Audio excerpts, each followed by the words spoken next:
وجہ اس لیے کہ جب ہم آگے سے پیچھے لے جاتے ہیں تو زیادہ سے زیادہ بال ہماری ہتھیلی کے نیچے آتے ہیں، تو جتنے بال آپ کی ہتھیلی کے نیچے آئیں گے اللہ تعالیٰ اتنے غلام آزاد کرنے کا آپ کو ثواب عطا فرمائے گا۔ اور یہ بھی سن لیں، اللہ کے رسول صلی اللہ علیہ وآلہ وسلم فرماتے ہیں یتیم کی پرورش کرنے والا اور میں محمد جنت میں اتنے قریب ہوں گے جیسے یہ دو انگلیاں قریب ہیں۔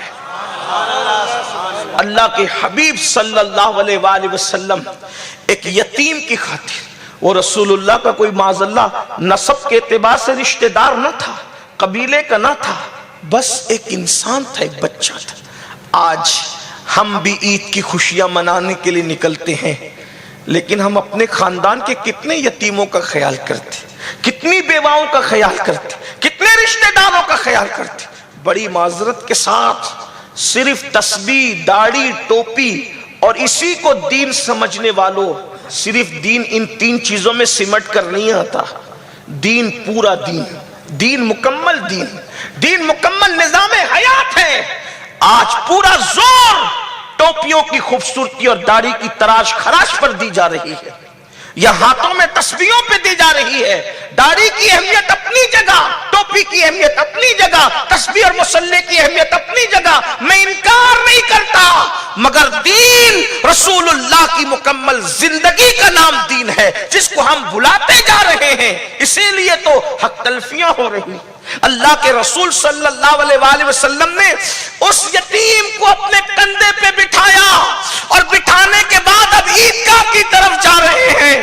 کہتے ہیں کہ جتنے بچے دف بجا کر خوشی کے گیت گا رہے تھے انہوں نے دفیں پھینک دی، وہ رونے لگے۔ آقا نے ان کا بھی رونا گوارا نہ کیا، ان سے پوچھا بچوں یہ تو اس لیے رو رہا تھا، اس کے ماں باپ مر گئے، اب تم کیوں رو رہے ہو؟ وہ کہتے آقا اب ہم اس لیے رو رہے ہیں کہ ہمارے ماں باپ کیوں نہ مر گئے۔ یہ تو ماں باپ کی مرنے پہ رو رہا تھا اور ہم نہ مرنے پہ رو رہے ہیں۔ کہ کیوں؟ کہ اس لیے کہ اگر ہم بھی یتیم ہوتے تو ہمیں بھی محمد الرسول اللہ کا کانا نصیب ہو جائے۔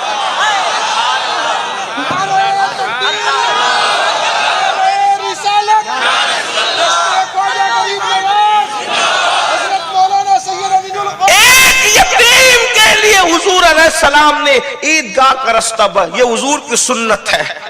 اب آؤ اس کا عکس جمیل سرکار غریب نواز کی زندگی۔ دین دین ہے، اور یہ جو آپ کی اور ہماری فکر ہے کہ ولی کسی اور رنگ میں ہوتا ہے، ولی سنتوں کے رنگ میں ہوتا ہے، اور کوئی رنگ نہیں ہے ولی۔ صبغت اللہ ومن احسن من اللہ صبغہ۔ دیکھ لیں سرکار غریب نواز بچپنا ہے، اور عالم بچپن میں اپنے والد سید غیاث الدین حسنی حسینی جو آپ کے والد بزرگوار ہیں ان کی انگلی پکڑ کر عیدگاہ جا رہے ہیں۔ اللہ کے جو بندے منتخب ہوتے ہیں خدا ان کو ایسی سنتوں پر عمل کا موقع بھی دیتا ہے جو اختیاری نہیں ہوتی، غیر اختیاری ہوتی۔ غیر اختیاری سنت کا مطلب مسواک کریں، یہ اختیاری ہے، کر سکتا ہے ہر کوئی، لیکن کسی کو پتھر مارا جائے اور وہ دعا دے، یہ اختیاری سنت۔ لوگ آپ کہیں گے لوگوں کو مجھے پتھر مارو تاکہ میں دعا دوں نا، یہ تو تقدیر کی بات ہے، سب کے نصیب میں کہاں دین کے لیے پتھر کھانا اور پھر اس پر دعا دینا، تو یہ غیر اختیاری سنت ہے۔ تو سرکار غریب نواز بچپنے میں اپنے والد کے ساتھ عیدگاہ جا رہے ہیں۔ ایک اندھا بچہ رو رہا ہے راستے میں، اپنے والد کی انگلی چھڑا کر اس کے پاس گئے، کیوں رو رہے ہو؟ کہ میرے پاس کپڑے نہیں ہے اس لیے رو رہا ہوں۔ غریب نواز نے انتظار کرو اور یہ کہہ کر نئے کپڑے اس کو پہنا دیے اور پرانے کپڑے خود پہن کر عیدگاہ کی طرف جانے لگے۔ تو بابا نے پوچھا بیٹا نئے کپڑے کیا ہوئے؟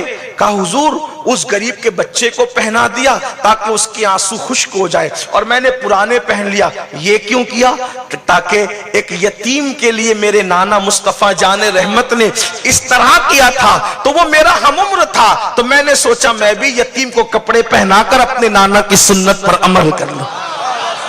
سرکار غریب نواز رضی اللہ تعالیٰ جب ننھے سے بچے تھے، بچپنا تھا، تو ماں سے کہتے ماں اچھا کھانا بناؤ، ماں کھانا بناتی. بڑا مالدار گھرانہ تھا. غریب نواز کے والد بہت مالدار آدمی تھے.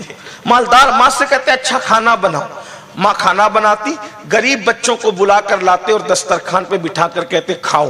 اور جب غریبوں کے بچے کھاتے تو ماں سے لپٹ کے کہتے ماں جب غریب کھانا کھاتا ہے تو کتنی خوشی ہوتی ہے. بچپنے میں یہ ماحول تھا, بچپنے کا یہ معمول تھا, یہ انداز. اس لیے کہ اللہ کے رسول علیہ السلام نے فرمایا. آقا کیا فرماتے ہیں؟ آقا ارشاد فرماتے ہیں کہ بہترین دین یہ ہے کہ تم کھانا کھلاؤ, نطعم الطعام افشوا السلام, کھانا کھلاؤ اور سلام کو عام کرو. یہ بہترین اسلام ہے. اللہ کے رسول اور غوث اعظم فرماتے میں نے نیکیوں کے دفتر کو الٹ پلٹ کر دیکھا, مجھے کھانا کھلانے سے بڑی کوئی نیکی نظر نہیں آئی.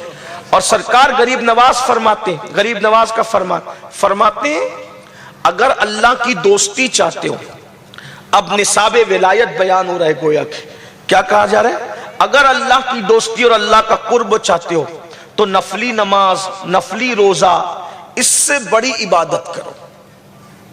بھئی اللہ کی دوستی کا مرتبہ چاہتے ہو تو پھر نفلی نماز اور نفلی روزے تک مت رکو, اس سے بڑی عبادت کرو, اطاعت بھی بڑی کرو تاکہ مرتبہ بڑا ملے.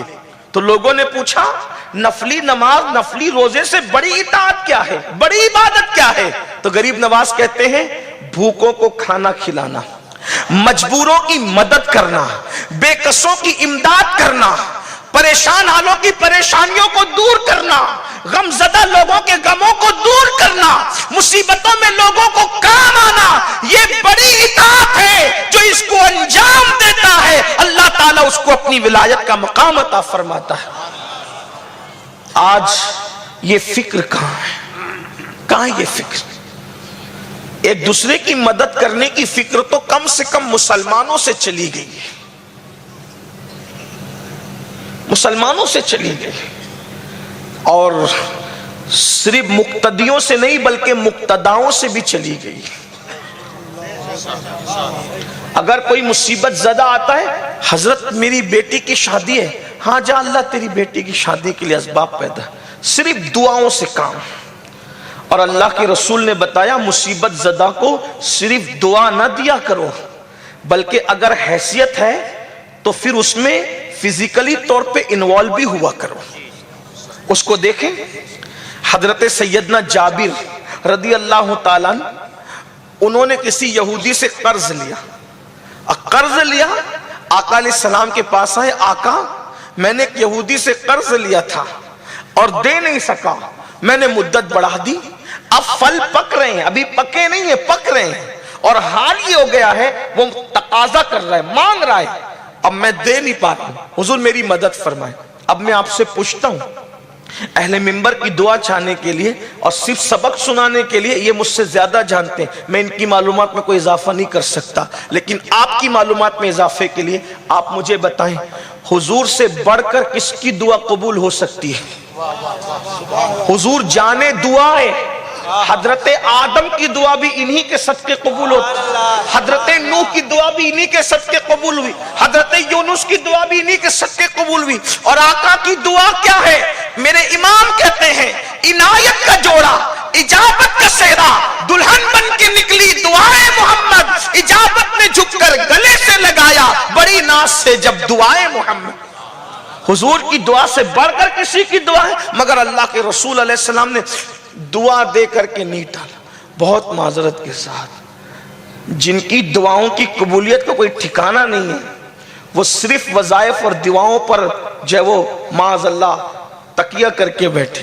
حضور فزیکلی طور پہ بھی مصیبتوں میں دور کرنے کے لیے خود شریک ہوتے تھے, بلکہ یہاں تک فرمایا میرے کسی مصیبت زدہ امتی کی مصیبت کو جو دور کرنے کے لیے صرف چلے گا, اللہ اسے مسجد نبوی میں 1 سال کے اعتکاف کا ثواب عطا فرمائے. مصیبت دور کرو, جب تک تم لوگوں کی مصیبت دور کرتے رہو گے اللہ تمہاری مصیبت دور کرے. ہم مصیبت دور کرنے کی بجائے لوگوں کو مصیبتوں میں مبتلا کرنے لگے ہیں. تو اللہ کے رسول علیہ السلام سے حضرت جابر نے کہا آقا وہ یہودی مدت بڑھانے کو تیار نہیں ہے. اللہ کے رسول نے فرمایا چل میں تیرے ساتھ چلتا ہوں. اس کا اندازہ کریں شاید عوام کو اس کا احساس نہ ہو، لیکن میں اپنے عوام بھائیوں کو احساس دلاتا ہوں، ایک یہودی کے دروازے تک اپنے ایک امتی کی مصیبت دور کرنے کے لیے کون جا رہا ہے؟ جس کے در کا دربان جبریل اعظم ہے، جس کے در پہ پہرا دینے کے لیے فرشتے ہوتے ہیں، جبریل جس کے گھر میں اجازت کے بغیر داخل نہیں ہوتے۔ میرے امام کہتے ہیں تیرے در کا درباں ہے جبریل اعظم، تیرا مدخہ رسول و ولی ہے بیٹا جس کے لیے عرش اعظم وہ اس راہرو لامکاں کی گلی ہے، مگر ہمیں تعلیم دینے کے لیے اگر کوئی مصیبت زدہ ہے تو سر پہ ہاتھ رکھ کر دعا کے چند جملے دے کر رخصت مت کرنا۔ اگر اللہ نے تمہیں اتنی طاقت دی ہے کہ چل کر اس کی مصیبت دور کر سکتے ہو تو چل کر کے جانا۔ اللہ کے رسول علیہ السلام یہودی کے دروازے تک گئے اور فرمایا اس کے درخت کے اور باغ کے کھجور ابھی نہیں پکے، میں کہہ رہا ہوں کہ اس کی مدت بڑھا دو۔ اس بدبخت نے کہا میں پہلے ہی مدت بڑھا چکا ہوں، میں نہیں مانوں گا، میں مدت نہیں بڑھاؤں گا۔ نہیں مانا وہ، حضور تشریف لائے، حضرت جابر بے چین ہوئے، آقا پھر گئے، بڑھا دو، یہ نہیں دے گا تو میں دوں گا، میں مدت نہیں بڑھاؤں گا۔ نہیں مانا، آقا گھر نہیں گئے، حضرت جابر کے باغ میں آ کر حضور لیٹ گئے تو حضرت جابر کہتے ہیں حضور کے آنے سے ان کو ہمت آ گئی تھی اور حوصلہ آ گیا تھا۔ لیٹ گئے تھے درخت کے نیچے، تو جب درخت کے نیچے لیٹے تو دھوپ بڑھنے لگی، دن ڈھلتا ہے تو دھوپ ادھر کی ادھر ہوتی ہے، بڑھنے لگی۔ جابر کہتے ہیں میں نے دیکھا جیسی دھوپ حضور پر آنے والی تھی، درخت نے اپنی ٹہنیوں کو بڑھا کر حضور پر سایہ کر دی۔ اللہ کے رسول نیند سے اٹھے اور اٹھنے کے بعد آپ نے وضو کیا، 2 رکعت نماز پڑھی اور فرمایا جابر کیا چاہتا ہے؟ حضور اس مصیبت سے نجات چاہتا ہوں۔ فرمایا کھجور توڑ کے بیچ دے۔ حضور کچی کھجوریں ہیں اور ابھی پوری آئی بھی نہیں ہے، میں کیسے بیچ دوں، اور اتنی ہے بھی نہیں کہ میں بیچ سکوں۔ فرمایا ٹوکرا لا، ٹوکرا منگایا، تو لے کے چل میں توڑوں گا۔ جابر کہتے اللہ کی عزت کی قسم مجھے یقین ہو گیا اب کوئی معجزہ اپنی نگاہوں سے دیکھوں گا۔ اور اس کے بعد کہتے ہیں آقا علیہ السلام درختوں کی طرف ہاتھ بڑھاتے اور پکی ہوئی کھجور ہاتھ میں آتی، حضور توڑ کر ٹوکرے میں ڈالتے رہتے جتنا اندازہ مجھے تھا، لیکن جب حضور نے توڑ کر کے رکھا تو جتنا یہودی کو دینا تھا اس سے بھی زیادہ تھا، اس کا قرضہ بھی ادا ہو گیا، میرا کام بھی بن گیا۔ یہ اللہ کے رسول علیہ السلام کا طریق ہے۔ اب غریب نواز کو اس کا عکس جمیل دیکھیں۔ ایک کسان سرکار غریب نواز کے پاس آتا ہے اور آنے کے بعد کہتا ہے حضور بادشاہ کے سپاہیوں نے مجھ پہ اتنا ٹیکس لگا دیا ہے کہ میں بھرنے کی طاقت نہیں رکھتا۔ میں نے سنا ہے کہ بادشاہ آپ کے مرید کا مرید ہے، چونکہ آپ کے مرید تھے قطب الاقطاب قطب الدین بختیار کاکی سرکار، اور ان کے مرید تھے سلطان شمس الدین التمش۔ تو کہا کہ اس کی سپاہ نے جب وہ ٹیکس لگا دیا ہے۔ اور یہ بتاؤں آپ کو شمس الدین بادشاہ کیسے بنے، یہ بھی آپ کو پتا ہونا چاہیے۔ شمس الدین ایک غلام تھے بادشاہ کے یہاں، ابتدائی جوانی میں غلام تھے، صرف اللہ اکبر قطب الدین بختیار کاکی اور شیخ شہاب الدین عمر سہروردی کا انہوں نے ادب کیا تھا، ادب کی وجہ سے اللہ نے آپ کو بادشاہت کا مقام عطا کر دیا۔ آج تو لوگوں میں ادب بھی نہیں ہے۔ حضرت شمس الدین التمش کے بارے میں آتا ہے ابتدائی عمر میں غلام تھے، بادشاہ نے کام سے بھیجا جلدی جا اور جلدی آ۔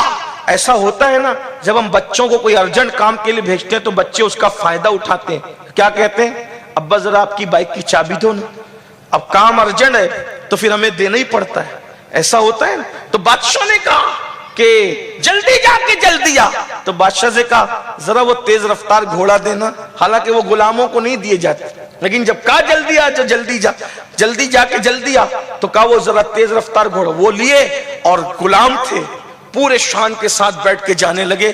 ایک چبوترے پہ دیکھا بابا قطب شیخ شہاب الدین عمر سہروردی باتیں کر رہے ہیں، تو اتنے بڑے ولی لوگ اوٹے پہ بیٹھ کے باتیں کر رہے ہیں اور میں گھوڑے پہ بیٹھ کے گزر جاؤں؟ نہ، گھوڑے سے نیچے اترے اور اس کی لگام پکڑی اور گردن جھکا کر وہاں سے گزرے۔ آج کل کے بچوں کو کوئی ادب نہیں، نہ پیروں کا، نہ علماء کا، نہ مشائخ کا، نہ سادات کا۔ اگر بائک پہ بیٹھے ہو تو سینہ تان کر کے ایسے چلتے جیسے زمین کو چیر دیں گے۔ اللہ کے بندو، ہزاروں سال کی محنتیں وہاں تک نہیں پہنچاتی جہاں ادب پہنچاتا ہے، اس لیے کہ ادب انسان کو وہاں لے جاتا ہے جہاں انسان کی محنت نہیں پہنچاتی۔ شہاب الدین عمر سہروردی اور قطب الدین بختیار کاکی کو دیکھ کر شمس الدین التمش سواری سے اتر کے ادب سے سلام کر کے گزرے تو بابا قطب نے کہا دیکھو دلی کا بادشاہ جا رہا ہے، تو کسی نے کہا حضرات آنکھوں کا دھوکہ ہے، آنکھوں کا دھوکہ ہے، یہ دلی کا بادشاہ نہیں، یہ ہمارے بغداد کے بادشاہ کا غلام ہے۔ کہا آنکھوں کا دھوکہ نہیں، فقیر کی زبان سے جو نکل گیا سو نکل گیا۔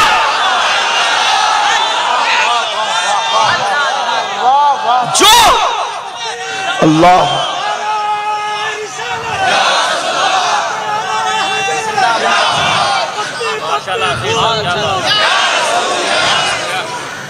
عارف رومی ہے، مولانا روم فرماتے ہیں گفتے اللہ بود گرچہ از حلقوم عبداللہ بود، اس کی گفتگو اس کی نہیں ہے، زبان ولی کی ہوتی ہے، فرمان خدا کا ہوتا ہے۔ عبداللہ کی زبان پر اللہ کا کلام جاری ہو جاتا ہے، اس لیے کہ اللہ فرماتا ہے میں اس کی زبان ہو جاتا ہوں، میں اس کی آنکھ ہو جاتا ہوں، میں اس کا ہاتھ ہو جاتا ہوں۔ اللہ اکبر۔ تو جو ولی کہتا ہے وہ خدا کی خاص شان کا کیا جو ہے وہ مظہر ہو کر کے کہتا ہے، اور اللہ رب العزت اس کو اپنی قدرت کا مظہر بنا دیتا ہے۔ اللہ اکبر۔ فرمایا زبان سے نکل گیا، ایک ہمارا ادب کرے گا، ہم نے اس کو دعا دے دی، دلی کا بادشاہ، جوان ہوتے ہوتے آزادی بھی ہوئی اور اللہ نے دلی کا بادشاہ بنا دیا۔ بابا قطب سے مرید ہو گئے تو انہی کے فوج کے لوگوں نے ٹیکس لگا دیا۔ کسان غریب تھا، غریب کسان کی کون سنتا ہے؟ کسان کی سنتا کون ہے؟ لیکن یاد رکھنا کوئی سنے نہ سنے، ہندوستان کا جو اصل راجہ ہے اس نے اپنے دور میں بھی سنا ہے اور ہر دور اسی کا ہے، اس لیے کہ لوگ اوٹوں پر حکومت کرتے چند سالوں کے لیے، مگر غریب نواز وہ دلوں کا راجہ ہے جس کو اوٹوں نے نہیں خدا کے محبوب نے راجہ بنایا۔ عطائے رسول کے پاس کسان ہے، حضور ٹیکس لگا دیا فوجیوں نے، سپاہ نے، اور وہ آپ کے مرید کا مرید ہے، آپ میری سفارش کر دیں۔ توجہ کریں، سفارش کے بہت سے طریقے تھے، خط لکھ دیتے، لیٹر لکھ دیتے، نا جن کے رتبے ہیں سوا ان کو سوا مشکل ہے۔ غریب نواز نے فرمایا میں تیرے ساتھ خود چلوں گا، ایک کسان کے ساتھ تیرے ساتھ خود چلوں گا، اور کسان کے ساتھ پیدل جے پور سے اجمیر شریف سے دلی تک گئے، اجمیر شریف سے دلی تک گئے پیدل۔ بادشاہ کو خبر نہیں، بابا قطب کو کوئی اطلاع نہیں دی۔ جیسے ہی شہر کے قریب پہنچے اطلاع ملی تو بادشاہ بھی اور بابا قطب بھی دوڑے دوڑے آئے، قدموں پہ سر رکھ دیا، مرشد اطلاع بھی نہیں دی۔ فرمایا ہمارا کام تھا، ایک کام آ گیا تھا ہمارا، تو جو کام لے کر آتا ہے وہ اطلاع تھوڑی دے کر آتا ہے، ہماری تو کام تھا، مجبوری لے آئی۔ حضور کون سی مجبوری؟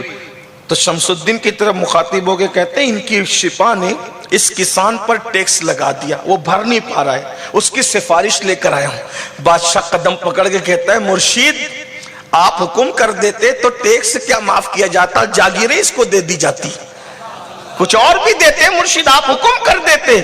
فرمایا حکم تو کر دیتا، لیکن قدم قدم پر اس کے ساتھ چلنے پر جو اس کسان کا دل خوش ہوا ہے اس کا دل میں کیسے خوش کرتا۔ اور پھر جو تاریخی جملہ کا اس کو سن لے، فرماتے ہیں لوگ اللہ تک پہنچنے کا جو راستہ ہے، جملے پر غور کریں، غریب نواز کی تعلیم، اللہ تک پہنچنے کا جو راستہ ہے وہ لوگوں کے دل سے ہو کر گزرتا ہے۔ جب تک تم لوگوں کے دل خوش نہیں کرو گے اس وقت تک تم اللہ تک پہنچ ہی نہیں سکتے۔ غریب نواز، اب آپ مجھے بتائیں اس تناظر میں ہم کہاں ہیں؟ سگے بھائی کی مدد نہیں کر رہے ہیں ہم، سگی بہن کی مدد نہیں کر رہے ہیں ہم۔ حالات یہ ہیں، ماں باپ کو چھوڑ چکے ہیں لوگ، بھائی بہنیں تو جانے دو، بیوی بچے تو جانے دو، ماں باپ کو چھوڑ چکے ہیں لوگ۔ سالن میں نمک زیادہ ہوتا ہے، بیوی کو طلاق کی دھمکی دی جاتی ہے، ماں باپ کی کوئی پرواہ نہیں ہے۔ کہاں ایک کسان کے دل کو خوش کرنے کے لیے اجمیر شریف سے دلی تک کا پیدل سفر، غریب نواز کمی کیا تھی؟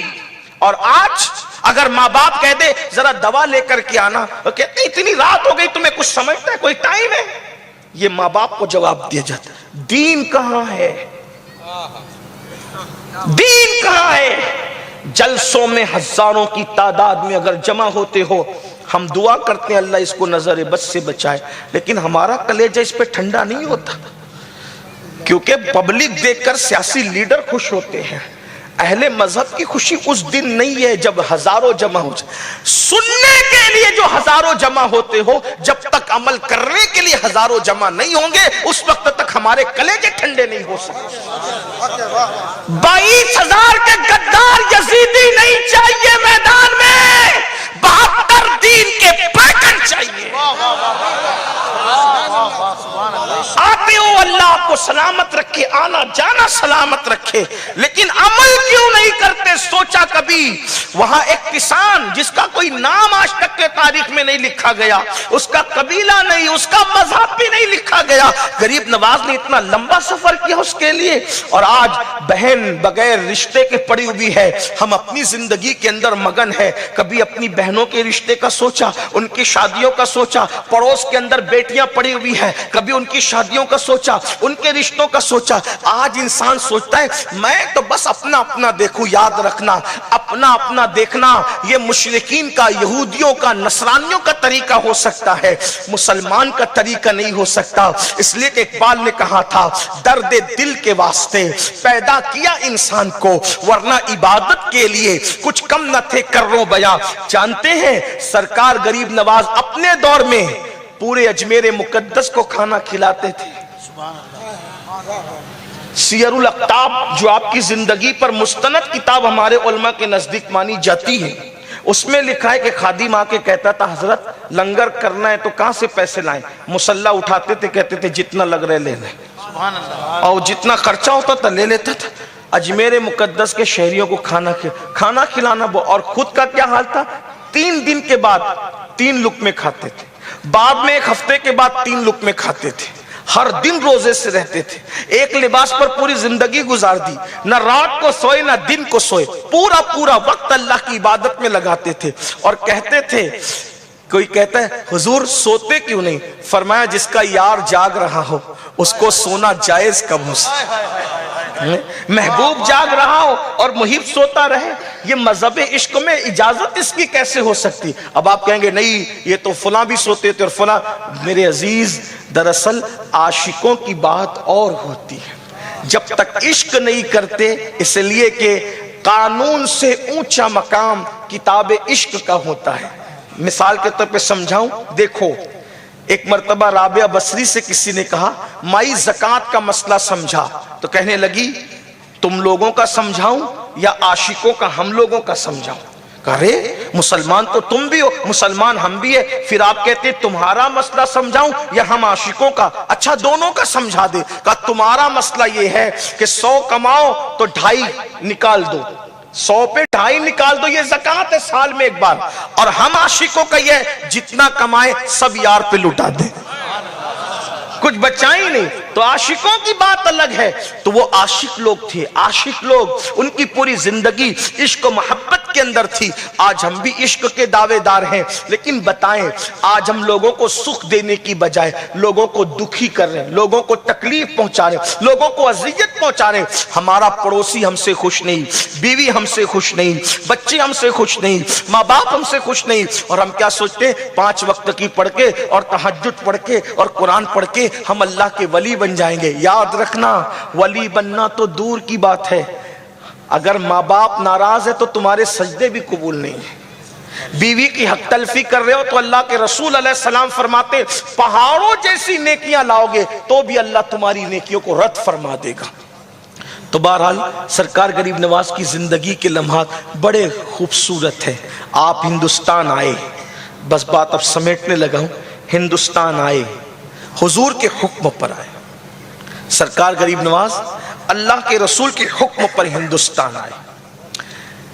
آپ ہندوستان آنے سے پہلے سرکار غریب نواز مرشد کی 20 یا 30 سال خدمت کی۔ اس پہ بھی سنیں، آج کل لوگ مرشد کی خدمت بھی نہیں کرتے۔ پہلی بات تو مسئلہ یہ سب سے بڑا ہے کہ ایک ایک آدمی 8-8 10-10 لوگوں کا مرید ہے، خدمت کس کی کرے؟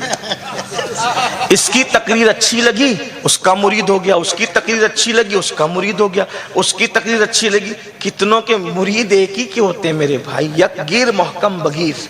تقریروں سے لوگ متاثر ہو کے مرید نہیں ہوتے۔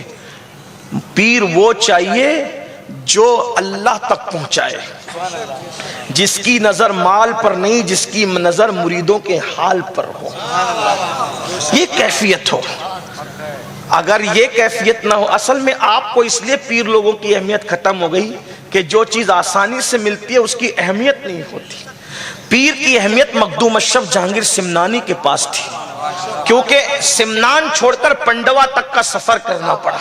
پیر کی اہمیت غریب نواز کے پاس تھی، سنجر چھوڑ کر ہرون تک کے پیر ڈھونڈتے ڈھونڈتے وہاں پہنچنا پڑا۔ یہ لوگ تھے۔ غوث پاک کے پاس پیر کی اہمیت تھی، جیلان چھوڑ کے بغداد تک آئے۔ یہ لوگ محبوب الہی کے پاس تھی، بدایوں چھوڑ کے دلی چھوڑ کے پاک پٹن تک گئے، اور پیر نے برتن جھاڑو تک کروائے، گولر تک ابلوائے، پیر نے جھاڑو تک دلوائی، پیر نے برتن تک صاف کروائے۔ یاد رکھنا تو سرکار غریب نواز کہتے بابا قطب سے، بابا قطب نفلی عبادتوں سے جو مرتبہ نہیں ملا، پیر کا بستر 20-30 سال جو اٹھا کر کے پیچھے پیچھے گھومتا رہا، اللہ نے اس سے مرتبہ عطا فرمایا، خدمت سے اللہ نے۔ اس سے پتا چلا نوجوان آج کل کے جو چھوکرے اور چھوکریاں ہیں ان کی زندگی میں کچھ نہیں، نہ ماں باپ کے پیر دبانا، نہ ان کے پاس جا کر بیٹھنا، نہ دادا دادیوں کے پاس جا کر بیٹھنا، یہ سب چیز ختم ہے۔ صرف موبائل سیریل فلم یہی ہے۔ اور وہ کیا سوچتے ہیں ہماری ترقی کس پر ہے؟ 25 سال پڑھ لیں گے، 22 سال پڑھ لیں گے۔ پڑھنے کی اہمیت اپنی جگہ ہے، مگر ایک بات یاد رکھنا، اچھی طرح یاد رکھنا، ڈگریاں اسی وقت عزت دلاتی ہے جب پیچھے کسی کی دعا کار فرما ہوتی، اور دعا بناتی ہے دعا۔ آج کل دعاؤں کا سسٹم ختم ہو رہا ہے، سب خود غرضی خود غرضی خود غرضی۔ پیر کے بستر اٹھانے پہ غریب نواز نے کہا نفلی عبادتوں سے جو مرتبہ نہیں ملا، وہ خواجہ عثمان ہارونی کا بستر اٹھانے سے۔ اب مجھے بتاؤ، جب مرشد کا بستر اٹھانے پر اللہ نے یہ مقام عطا فرما دیے، جو ماں باپ کی خدمت کرے اللہ اسے کیا مقام عطا فرمائے گا؟ خدمت کرو، کیا اپنے ماں باپ کے پیر دباتے ہو؟ آپ کہیں گے یہ تو تقریر کا عنوان ہی کچھ نہیں۔ ہم نے کہا فقیروں کے یہاں یہی اصل عنوان ہے، اہل ہنر اپنی بات کریں۔ ہم تو فقیروں کے غلام ہیں، ہم تو صوفیاء کے غلام ہیں۔ اویس کرنی کو مرتبہ کیسے ملا؟ جانے دعا کروا رہے ماں کی خدمت کی وجہ سے۔ دیکھیے حضرت ابو ہریرہ کو مرتبہ کیسے ملے؟ ماں کی دعا کی وجہ سے، ان کی والدہ نے دعا کی تھی۔ مخدوم ماہیمی کو مرتبہ کیسے ملا؟ ماں کی دعا۔ غریب نواز کو مرتبہ کیسے ملا؟ اللہ اکبر، ان کی والدہ بی بی ماہ نور کی دعائیں ان کے ساتھ تھی۔ حضرت میں نظام الدین محبوب الہی ماں کی دعا، بابا قطب الدین بختیار کاکی ماں کی دعا، بابا فرید ماں کی دعا۔ یہ کوئی میں لفاظی نہیں کر رہا ہوں، لیکن کبھی اپنے ماں۔ آج تو میرے بھائی حال یہ ہے، جو دیندار طبقہ کہلاتا ہے نا، کیا وہ بھی دیندار ہے؟ وہ بھی کیا دیندار ہے؟ آج سے تقریباً 1200 سال پہلے، آج سے تقریباً 1200 سال پہلے ایک بزرگ نے فرمایا تھا، ان سے جب پوچھا، بلکہ 1300 سال پہلے، اور اس بزرگ کا نام امام حسن بصری ہے۔ امام حسن بصری سے پوچھا دین کیا ہے اور دیندار کیا ہے؟ امام حسن بصری جو مولا علی کے مرید بھی تھے اور خلیفہ بھی تھے، کیا فرماتے ہیں پتہ ہے؟ فرماتے ہیں دین کتابوں میں ہے اور دیندار قبروں میں ہے۔ لوگ نمائشیں کرتے پھر رہے ہیں. کب کہا تھا؟ 1300 سال. آج کیا ہوگا؟ کیا دینداری کی بات لوگ کرتے ہیں. اس سے بیٹھ کر بات کر رہے ہیں، اس سے بیٹھ کے بات کر رہے ہیں، دوستوں کو ٹائم دے رہے ہیں، اس کو ٹائم دے رہے ہیں، اس کو ٹائم دے رہے ہیں. اپنے ماں باپ کے پاس بھی کبھی جا کے بیٹھتے ہو؟ ٹائم دیتے ہو ان کو؟ ماں باپ انتظار کرتے ہیں میرا بیٹا میری خیریت تو پوچھے، میری بیٹی میری خیریت تو پوچھے. بلکہ ماں باپ سے ایک نفرت ہے لاشعوری طور پر. موبائل کو ٹائم دے رہے ہیں، بلکہ ماں باپ اپنے موبائلوں کو بنا لیا. موبائل ہاتھ سے نہیں چھوٹ سکتا. چھوٹے چھوٹے بچوں کو موبائل دے دیا ہے. مجبوریاں ہیں کسی کی، کچھ ہے جو بھی ہے، لیکن وہ تہذیب گئی، وہ کلچر گیا جو اصل دین مسلمانوں کا کلچر تھا، تہذیب تھی لوگوں کا. میں تو ایسے بھی بزرگوں کو جانتا ہوں کہ جو صبح آنکھ کھلتی تھی تو پانی نہیں پیتے تھے جب تک ماں باپ کی زیارت نہیں کر لیتے. وہ سب گیا اور ہمیں پھر لوگوں کو ترقی کرنا ہے تو آگے جانا پڑے گا، ہمیں ترقی کرنا ہے تو پیچھے آنا پڑے گا. ہمیں پیچھے کی طرف لوٹنا ہے، اس لیے کہ ہمارا اصل سرمایہ پیچھے ہے، آگے نہیں ہے.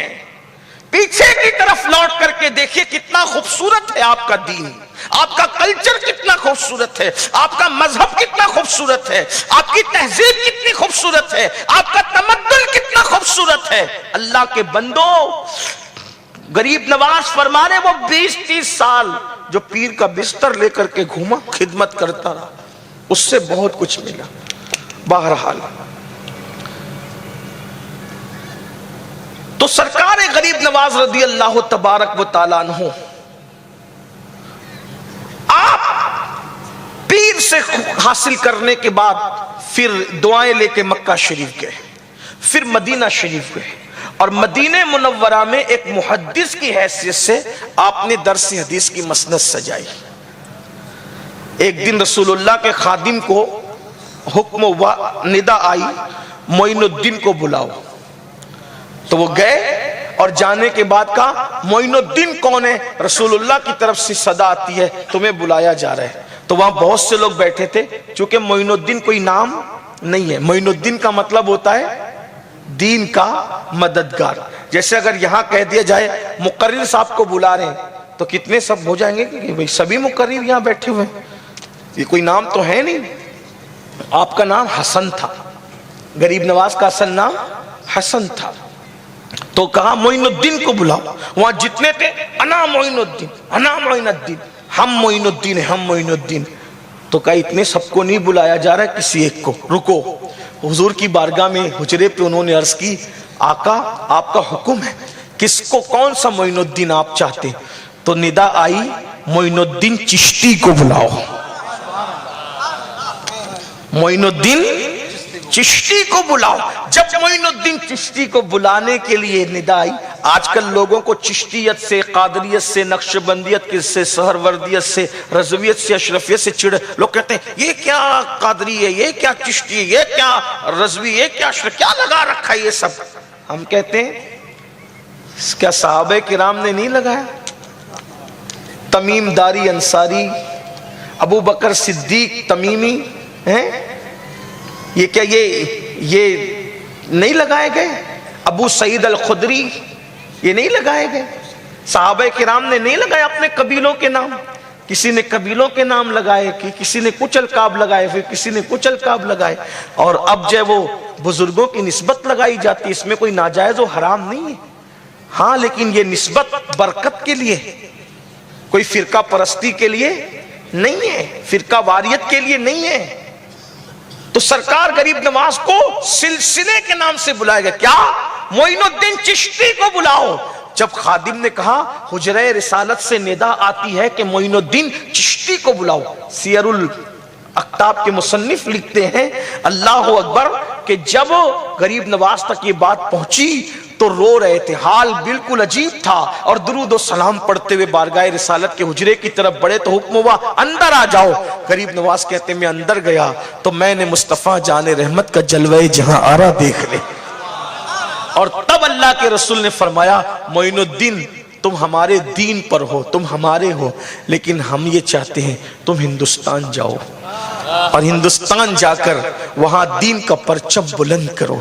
سرکار غریب نواز نے اس سے پہلے ہندوستان کبھی نہیں دیکھا تھا، فکر ہوئی کیسے جائیں، تو صاحب سیر الاقتاب لکھتے ہیں اللہ کے رسول نے ایک انار دیا اور فرمایا یہ انار سے تمہیں پتہ چل جائے گا کہ ہندوستان میں ایک شہر ہے جس کا نام اجمیر ہے، تمہیں وہاں جانا ہے۔ قربان حضور نام بھی جان رہے ہیں، علاقہ بھی جان رہے ہیں۔ غریب نواز فرماتے ہیں کہ میں نے جب انار دیکھا تو اس انار میں مجھے ہندوستان کا نقشہ نظر آیا، وہ پہاڑ، وہ دریا، جو بھی چیزیں تھی میں نے دیکھا۔ اور سرکار غریب نواز اپنے 40 مریدوں کو ساتھ لے کر مدینہ منورہ سے ہندوستان کی طرف آئے۔ ادھر آپ نے سفر شروع کیا، ادھر ہندوستان کے بادشاہ کے نجومیوں نے اس کو بتایا کہ ایک فقیر آ رہا ہے، اس کی شکل ایسی ایسی ہے اور وہ آ کر کے تیرا تختہ ختم کر دے گا، الٹ دے گا تیرا تختہ۔ تو اس نے کہا میں اس کو آنے ہی نہیں دوں گا۔ لوگ یہ کیا سمجھتے ہیں؟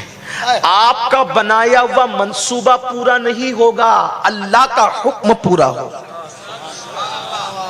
لوگ اپنے منصوبے بناتے ہیں، قدرت کا اپنا منصوبہ ہوتا ہے، اور اللہ کی شان ہے مکروا ومکر اللہ واللہ خیر الماکرین۔ وہ مکر کرتے ہیں، اللہ ان کے ساتھ خفیہ تدبیر فرماتا ہے، اور اللہ کی خفیہ تدبیر غالب ہوتی ہے۔ تو اس نے کہا میں آنے ہی نہیں دوں گا، نہ وہ آئے گا نہ میرا تختہ الٹے گا۔ اور پھر اس نے کہا تصویریں روانہ کر دی جو ان لوگوں نے علم نجوم کی مدد سے بنائی تھی اور اپنے اٹکل سے بنائی تھی، اس رنگ کا، اس حلیے کا فقیر جہاں دکھے اسے قتل کر دو۔ غریب نواز ہندوستان آتے آتے اللہ اکبر 5 لاکھ لوگوں کو مسلمان کر چکے تھے ہندوستان آتے۔ 5 لاکھ۔ مورخین میں اختلاف ہے، کچھ کہتے ہیں کہ غریب نواز کی والدہ اس وقت تو وصال کر چکی تھی، اور بعض لوگ کہتے ہیں کہ موجود تھی۔ بہرحال مورخین میں اختلاف رہتا ہے، میں صرف عبرت کے لیے بیان کر رہا ہوں، یہ تاریخی بات صحیح ہے یا غلط یہ مورخین کا اختلاف ہے۔ سرکار غریب نواز نے ہندوستان آتے آتے جب 5 لاکھ کو مسلمان کیا تو ہندوستان کی سرحد سے آپ نے اپنی امی کو خط لکھا۔ جو مورخین حیات مانتے ہیں ان کا قول ہے، جو وصال کے لیے مانتے ان کا نہیں ہے۔ تو کیا کہا کہ خط لکھا، امی جان یہ زمین اتنی زرخیز ہے، جدھر جا رہا ہوں 5 لاکھ کو ایمان کی دولت دے چکا ہوں، جو میری بات سنتا ہے اس کے دل میں اتر جاتی ہے، عمل کرنے لگتا ہے، دین کی طرف آتا ہے۔ تو خط میں جواب آیا، خط کا جواب، مائیں اور بہنیں موجود ہیں تو ان کی توجہ چاہتا ہوں۔ غریب نواز کی پیاری امی جان نے جواب دیا، بیٹا یہ تیرا کمال نہیں ہے، یہ کمال تیری ماں کا ہے کہ تیری ماں نے کبھی تجھے بغیر وضو کے دودھ نہیں پلایا، یہ اس کی تاثیر ہے کہ تو بولتا ہے تو لوگ اس پر عمل کرنے لگ جاتے۔ یہ لوگ تھے۔ آج میری مائیں اور بہنیں بھی یہاں موجود ہیں، یہ بہنوں کو خود کلمہ یاد نہیں، خود نماز یاد نہیں، بہنیں نماز نہیں پڑھتی، عورتیں نماز کے معاملے میں بہت کمزور ہے، مرد بھی ویسے کمزور ہے۔ لوگ تو نماز کو کچھ معاذ اللہ چھوڑنے کو گناہ بھی نہیں سمجھتے، حالانکہ سرکار غریب نواز نے یہاں تک ارشاد فرمایا، اللہ اکبر، کہ جس نے جان بوجھ کر نماز چھوڑی ہم اس سے بیزار ہیں، اس سے ہمارا کوئی تعلق نہیں۔ غریب نواز ولیوں کی بات بہت کرتے ہیں مگر ولیوں کی بات کوئی سنتا نہیں ہے، ان کی باتوں پر کوئی عمل نہیں کرتا ہے، اور یاد رکھنا یہی ہماری ناکامی کی وجہ ہے۔ پھر سرکار غریب نواز کو مار ڈالنے کے لیے بہت سی کاوشیں کی گئی، انشاءاللہ کسی موقع پہ عرض کروں گا۔ اینڈ اپنی گفتگو کرتے ہوئے سرکار غریب نواز ہندوستان آئے، بادشاہ دشمن ہو گیا، دشمن ہوا، اس نے دشمنی کی کوئی کسر نہیں چھوڑی، بہت کچھ کیا، بہت کچھ کیا۔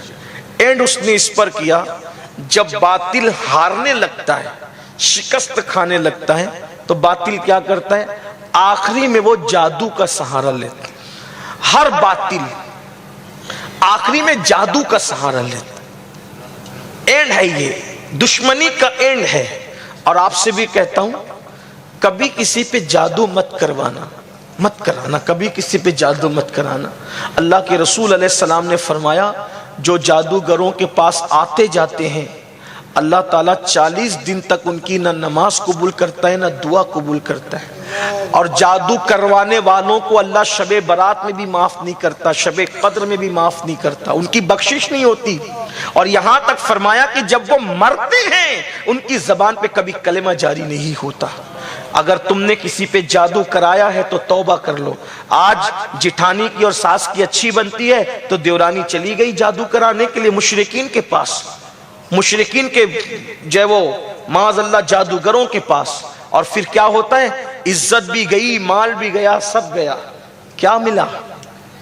جو جادو کراتے ان کی موت بڑی دردناک ہوتی، بڑی کربناک ہوتی، بڑی ذلت آمیز ہوتی ہے۔ آج مسلمانوں کو ہم دیکھ رہے ہیں، جو آتا ہے پریشان حال، معلوم کرنے پہ پتا چلتا ہے جادو کرایا گیا، جادو کرایا گیا، بہت چل رہا ہے۔ اور آپ کے گجرات میں تو زیادہ چل رہا ہے، سوراشٹر کے علاقے میں تو زیادہ۔ عبرت ناک موت آتی ہے، ذلت کی موت، موت مانگتے رو رو کر تو بھی موت نہیں آتی۔ قدرت اس قدر عذاب مسلط کرتی ہے، اس لیے کسی کو دکھی مت کرو، کسی کا اچھا دیکھ کر کے اس کے لیے دعا کرو کہ اللہ اس کو برکت دے۔ جادو کرنا، یہ کرانا مسلمان کی شان نہیں ہے۔ عورتوں میں یہ مرض پہلے تھا، اب تو مردوں میں بھی ہو گیا۔ کسی کی روزی اچھی چل رہی ہے، جادو کرانے کی کوشش، بچی کو اچھے رشتے آ رہے ہیں، جادو کرانے کی کوشش، بیٹے ہی بیٹے ہو رہے ہیں، جادو کرانے کی کوشش، علم آ گیا، جادو کرانے کی کوشش، خوش ہے جادو کرانے کی۔ کیا ملتا ہے جادو کرانے میں؟ ملتا کیا ہے سوائے ذلت کے، سوائے تکلیف کے؟ دوسروں کو تکلیف میں ڈالو گے، اللہ تمہیں بھی تکلیف میں مبتلا کرے گا، اللہ تمہیں بھی بلاؤں میں مبتلا کرے گا۔ اس لیے کسی سے حسد مت کرو۔ حسد کا مطلب کیا ہے؟ اللہ کسی کو دے رہا ہے، تم جل رہے ہو تو تمہارے جلنے سے اللہ نعمتیں روک لے گا؟ نہیں روکے گا۔ اس لیے بھلائی کر بھلا ہوگا، برائی کر برا ہوگا۔ کوئی دیکھے نہ دیکھے پر خدا تو دیکھتا ہوگا، وہ تو دیکھ رہا ہے، سب کو دیکھ رہا ہے۔ اس لیے کسی سے جلو مت، کسی پہ جادو مت کراؤ۔ آج سے پہلے گئے تھے تو توبہ کرو، ورنہ بخشش نہیں ہے، اللہ کی بارگاہ میں مغفرت نہیں ہے۔ اس نے بھی وہی کیا، آخری میں کیا کیا؟ جادو۔ ایک بہت بڑے جادوگر کو اس نے سلیکٹ کیا، اس کو چنا، اور اس کو وزیروں جیسی تنخواہ دی جاتی تھی اس جادوگر کو۔ کہا اس فقیر پہ تجھے جادو کرنا ہے۔ بس بات اس پہ مکمل ہوتی ہے، اب توجہ سے سننا، اس میں آپ کو جادو سے بچنے کا نسخہ بھی ملے گا انشاءاللہ۔ جادو کے لیے کوشش کی، اچھا جادو جو ہے وہ اثر کرتا ہے، جادو اثر کرتا ہے، مگر یاد رکھنا کسی جادو میں قرآن سے بڑھ کے طاقت نہیں ہے۔ بڑے سے بڑا جادو ہو گیا، سورہ فلق اور سورہ ناس پورے یقین سے پڑھو، دم کرو، اللہ تبارک و تعالی جادو ختم کر دے گا۔ اب اس میں ہمارے لوگ ہمیں کیا، اچھا پرابلم سب سے بڑا ہم لوگ کا یہ ہے، جب ہم لوگ کہتے ہیں نا یہ کرو تو کہتے ہیں ارے حضرات ہم تو گنہگار ہیں، آپ کر دیجیے، ہماری کیا سنے گا اللہ۔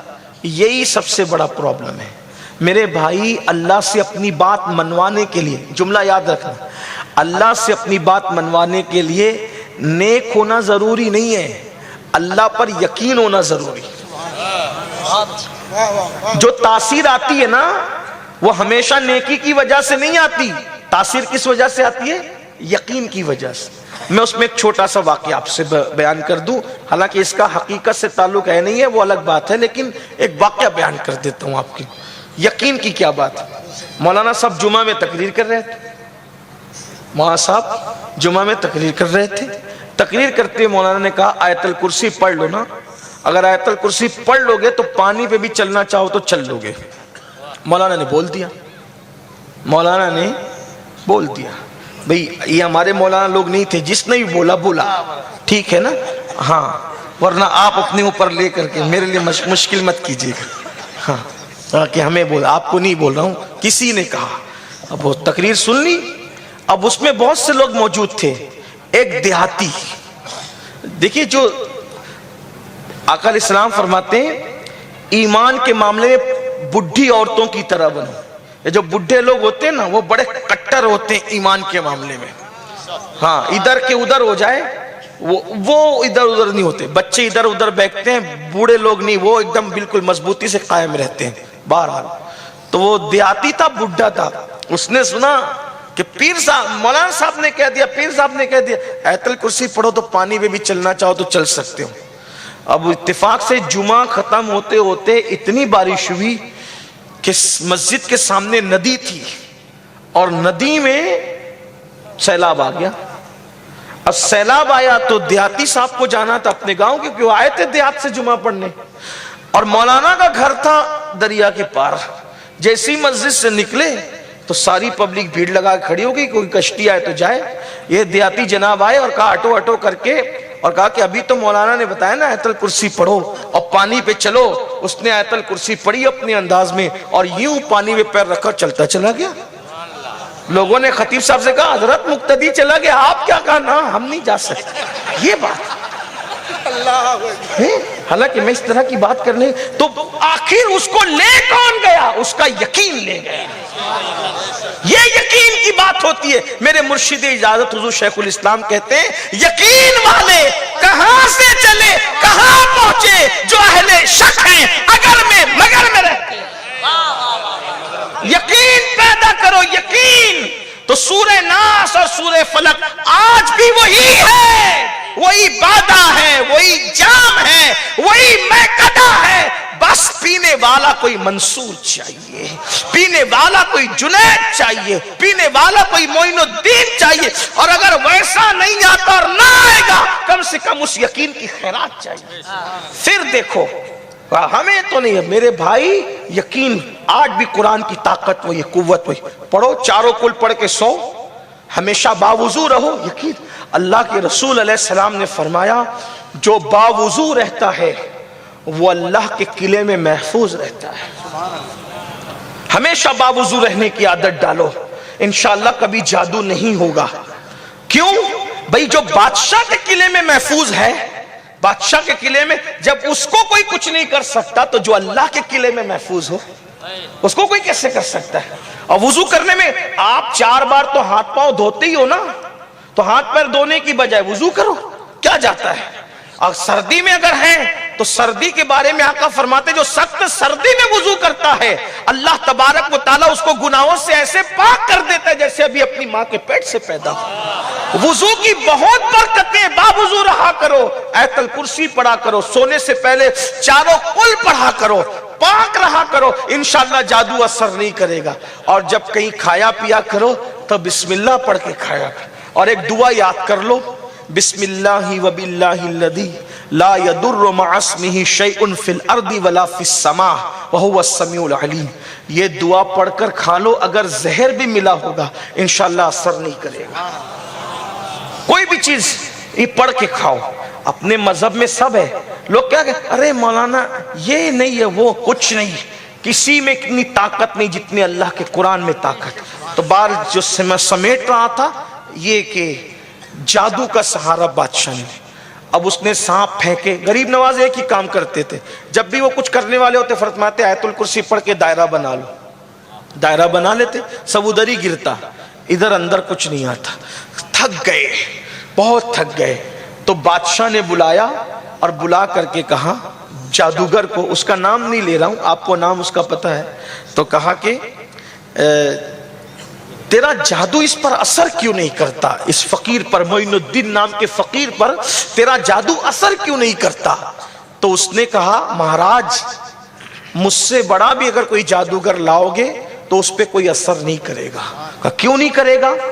تو کہا اس کی آنکھوں میں اتنی پاکی اور پوترتا ہے کہ اس نے اپنی آنکھ سے کبھی کسی عورت کو پاپ کی نظر سے نہیں دیکھا, اس لیے اس پر جادو نہیں ہوتا. اگر آپ ایسا کر دیں, کوئی انتظام کر دے, ایک کام آپ کو کرنا ہے کہ اس کی آنکھیں پاپی ہو جائے, اس کی آنکھ سے وہ کسی عورت کو پاپ کی نظر سے دیکھ لے, بس پھر دیکھو میں کیا کرتا ہوں, یا تو وہ مر جائے گا, یا تو وہ پاگل ہو جائے گا, یا تو وہ ہندوستان چھوڑ کر چلا جائے گا, آپ کا کام ہو جائے گا. بس آپ کو کرنا ایک کام ہے کہ معین الدین نام کے اس مرد درویش کو کسی لڑکی کے ساتھ سامنا کرا دو تاکہ وہ اس کو پاپ کی نظر سے دیکھ لے.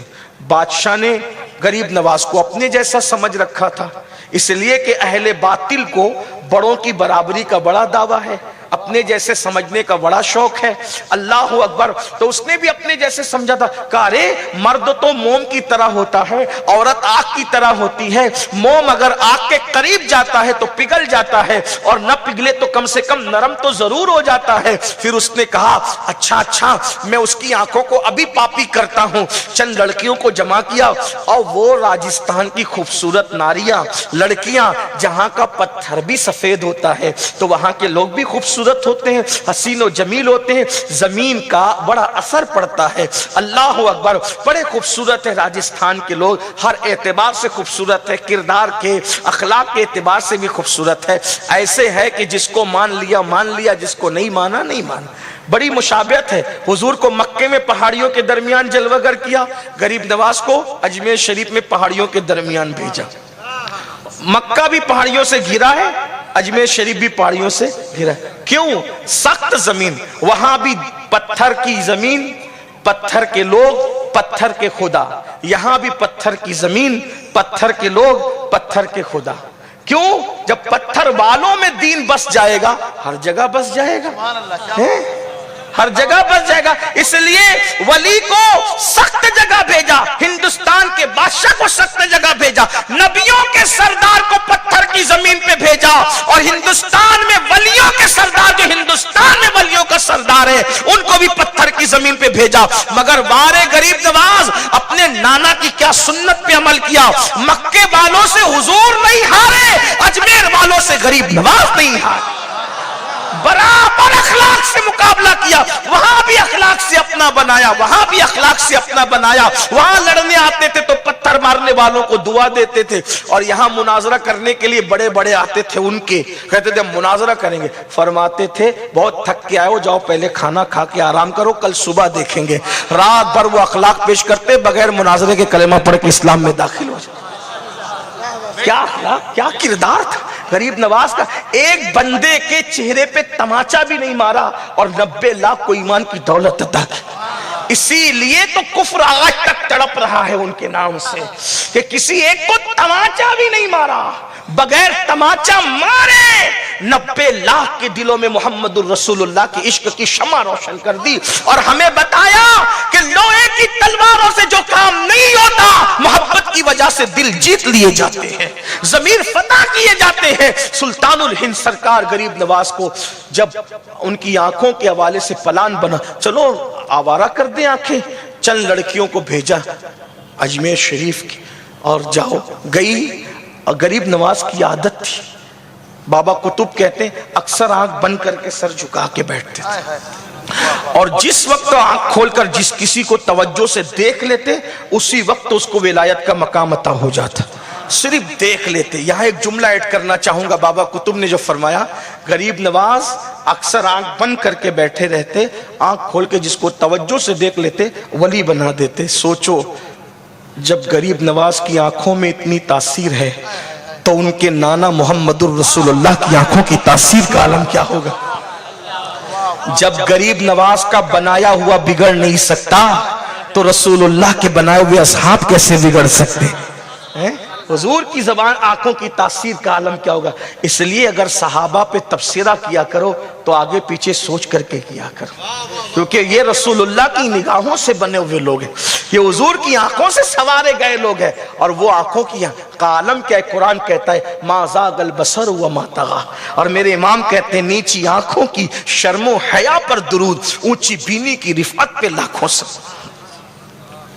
وہ لڑکیاں گئیں, آپ آنکھ بند کر کے بیٹھے تھے, ادھر ادھر گھومی, پازے بجائی, واپس آئی. بادشاہ نے پوچھا کیا ہوا؟ کہا پتہ نہیں اس فقیر کے سینے میں دل ہے یا پتھر ہے, ہماری طرف دیکھا بھی نہیں. بادشاہ نے ڈانٹ کے کہا تم ناکارہ ہو, جاؤ یہاں سے, یہ کام میری بیٹی کرے گی. میری بیٹی اتنی چتر چالاک اور ہوشیار ہے کہ اس نے بائیں ہاتھ سے بڑے بڑے بادشاہوں کا تختہ پلٹ دیا.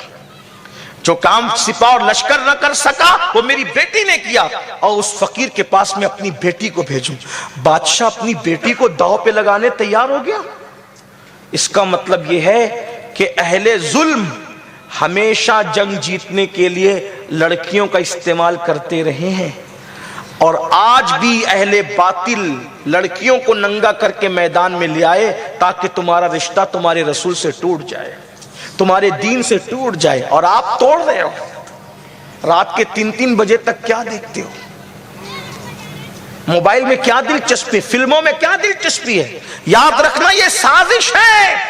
اہل باطل یہود و نصارہ مشرکین نے ہمیشہ استعمال کیا ہے مشن میں روک لگانے کے لیے عورت کا، اور آج تم کو بھی عورتوں کا دل ڈالا بنایا جا رہا ہے. ناجائز حرام تعلقات، افیئر کے معاملات کو فیشن بنا کے پیش کیا جا رہا ہے. اللہ کے بندو اپنے مقصد کو سمجھو، اپنی زندگی کو سمجھو. یہ جوانی جو آوارگی کی نظر کر رہے ہو، یہ جوانی گزر جائے گی، وقت تیزی سے چلا جائے گا، نہ ختم ہونے والا بڑھاپا آئے گا. تو اس بڑھاپے کو دیکھ کر کے رو گے، آہے بھرو گے، آہو بکا کرو گے. سید الطائفہ حضرت جنید بغدادی نے ایک فقیر کو بھیک مانگتے دیکھا جس کو بڑھاپے میں کوئی بھیک نہیں دے رہا تھا. تو لوگوں نے کہا حضرت دیکھیے کتنا قابل رحم ہے اس کا بڑھاپا کہ بھیک مانگتا ہے تو لوگ بھیک نہیں دیتے. تو حضرت سید الطائفہ نے کہا تھا جا کے تحقیق کر لو، جوانی میں پاپ کیے ہیں، خدا اس کو سزا دے رہا ہے.